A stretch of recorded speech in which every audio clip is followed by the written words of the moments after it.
So Don Yaeger attended our third ever business masterclass. Now, Don, a great guy, is a longtime associate editor for Sports Illustrated and now an 11-time New York Times bestselling author. He helped NFL superstar Warrick Dunn write his autobiography titled Running for My Life back in 2008. It's an inspirational story of tragedy, loss, success, and hope. I want to share a few pieces of that story and the biggest lesson in it because it packs in an important lesson that I think all of us should be reminded of here this morning. So on Thanksgiving night 2007, the crowd in Atlanta's Georgia Dome roared with praise. With a short burst through the line of scrimmage, Warrick Dunn became the 22nd running back in NFL history to rush for more than 10,000 yards. No one ever thought that a player of Warrick's size, a mere 5'8" and 180 pounds, would have the strength to withstand 12 years in the NFL, having to continually run through walls of 300-pound linemen, much less become one of its all-time leading rushers. The next smallest person to reach that milestone weighed nearly 20 pounds more, but Warrick treated his lack in size as he did every other obstacle thrown his way, as fuel. Warrick Dunn was born in Baton Rouge, Louisiana, and he was the oldest of 6 brothers and sisters. They all idolized their mother, police officer Betty Smothers. Betty was forced to work several other part-time jobs to keep her family afloat, but she always made time to nurture her family. In high school, when Warrick began getting attention from scouts all over the country, his mother, also his best friend and advisor, stayed by his side to ensure that he made the best decision for his future. The day that they met Bobby Bowden, Warrick and his mother enthusiastically agreed that playing at Florida State University was the best choice. Warrick thought that he had it all figured out and his life was set. But 2 days after his 18th birthday, Warren got a call that changed his life forever. Warrick's mother, Betty, was shot and killed in an ambush while working a second job as a security guard. Betty was driving a store manager to the bank to make a night deposit when the attackers gunned them both down. Warrick's world was suddenly shattered. He was devastated and confused. As the oldest, Warrick knew that his new role would become the man of the household. Bobby Bowden called Warrick and said, "Look, you don't need to come to Florida State. Stay at LSU. Stay there in Baton Rouge with your family." Warrick told Coach Bowden, "There is no way. My mother and I made that choice together. I would never dishonor her. I will be there. I'm just going to need to find a slightly bigger apartment because I'll need to bring my 5 siblings with me." Incredibly, Warrick managed to do both. He helped raise his 5 younger siblings while earning a business degree at Florida State. Warrick became FSU's all-time rushing leader in the history of the university as he led the Seminoles to their first ever national championship. During the NFL draft, Tony Dungy used his 12th pick in the first round of the draft to select Warrick Dunn.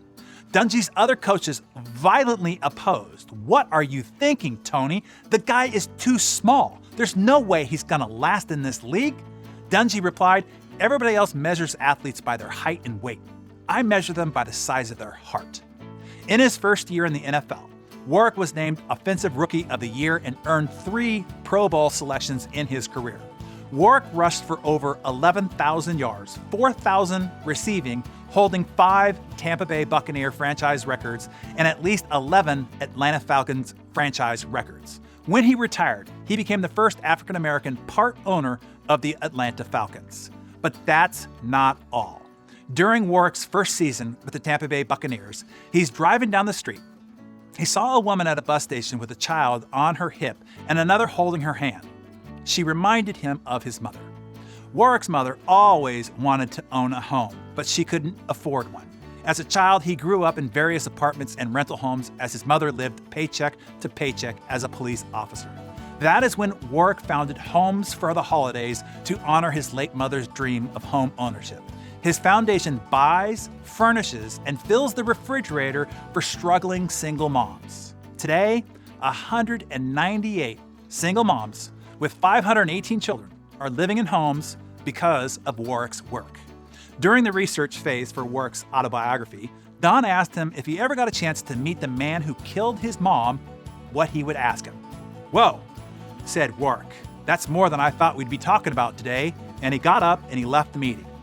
2 days later, Warrick returned with a notepad filled with questions. Don had made some calls and handed Warrick a notice explaining that he could meet his mother's killer sitting on death row in a Louisiana penitentiary. "Whoa," Warrick says and walks out of the room. 3 days later, he returns and says, "Let's go to Louisiana." Warrick spent years in counseling dealing with depression from the grief of losing his mother. He still remembers it like it was yesterday, waiting for his mom in her bed the night that she was killed. When his mother's killer, Kevin Brumfeld, walked into the small room that Don and Warrick were seated in, the first words out of his mouth were, "I didn't do it." Warrick sat patiently and listened to this guy's story, but stopped him after about 20 minutes. He pushed aside his spiral notebook filled with questions, looked at Brumfield in the eyes, and bared his soul. He said, "In the 20 years after my mom's death, I had been hesitant about being in a committed relationship. I've been afraid to lose people. I've been in counseling for many years over this very concept of having a true, committed relationship because I don't want to lose somebody I love twice in my life. I don't think that I could suffer that pain again." Warrick paused while tears ran down his face. "If you didn't do it, I don't know why you're here today. But I know why I'm here today. I'm here because I need to forgive somebody." As they walked out of the prison, passing rows and rows of razor wire, Don asked Warren how he could forgive that man. The man who did the unforgivable. The man who murdered his mother. Warrick replied, "My mother used to tell me that in moments of challenge, you get two choices. You can be bitter or better. And as my son, I ask that you always choose to be better," he said. As we sat there, I could feel my mother in the room with us, and I wanted, in that moment, to make my mother proud. In 2016, Kevin Brumfield, who spent 21 years on death row, was resentenced to life in prison where he sits to this very day. Challenges and adversity will find us all. Maybe not as tragically as it did Warrick and his family, but when it does, let's all take a page from Warrick's mom's playbook and remind ourselves, when faced with challenge and adversity, we get two choices. You can be bitter or you can become better. Betty Smothers asks us to become better.